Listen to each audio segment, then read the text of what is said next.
在《周生如故》中，白鹿饰演的石仪着实让观众惊艳。在周生辰剔骨的那一场戏中，失语的石仪还在睡梦中，仿佛能感受到对方的痛苦，疼得喘不过气，想大哭却又发不出声音。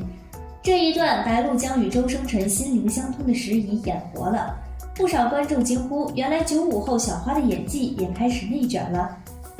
其实，白鹿可不是科班出身的。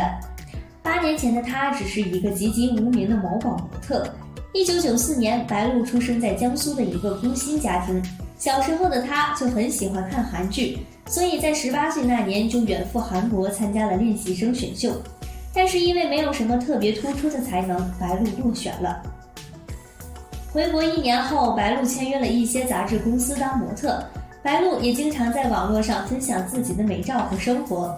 都说江浙女子多温婉，很快，白鹿凭借着自己清纯的外貌，收获了大批的粉丝，成为了名副其实的网红。2015年，21岁的白鹿开始尝试转型演员，她开始进军电影界。但是当时根本就没有任何大制作的电影敢启用一个新演员，而且还是一个非科班出身、履历空白的新人，所以白鹿只能出演一些微电影来积攒自己的观众缘。直到于正对他一见钟情。那天，于正在办公室看见白鹿的微电影，一下子就被清秀文艺的白鹿给吸引了。他马上叫来助理去联系微电影中的女孩安排见面。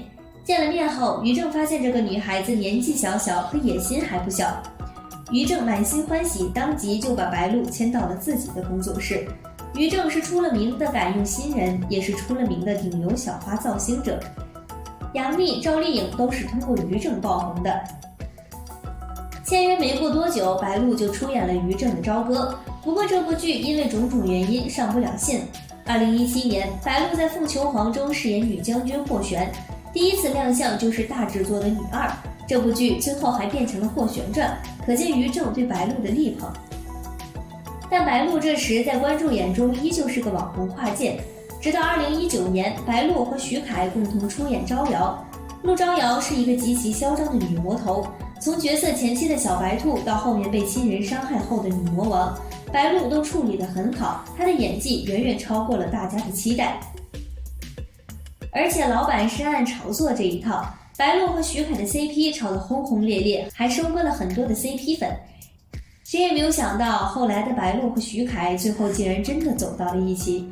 趁着与徐凯的 CP 热度没退去，于正再次让白鹿、徐凯合作新剧《烈火军校》。《烈火军校》的题材挺新颖，白鹿饰演的女主是一个女扮男装替兄从军的女孩，就是花木兰的偶像剧版本。而白鹿为了更好的贴合角色，更是把自己的一头秀发剪成了清爽的短发，这敬业程度也是令人敬佩。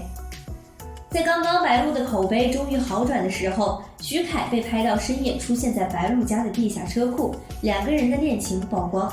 此时又因为某网红，两人卷入了床单事件，传出白鹿与徐凯有不正当的恋爱关系，还有网友扒出两人的拍摄花絮。白鹿在片场把手直伸向徐凯，一把抓住了徐凯的屁股，使劲的捏了捏。这样的动作，如果说不是情侣，那得兄弟到什么程度啊？即使吃瓜群众开心吃瓜，粉丝暴躁蹲解释，两个人都迟迟按兵不动。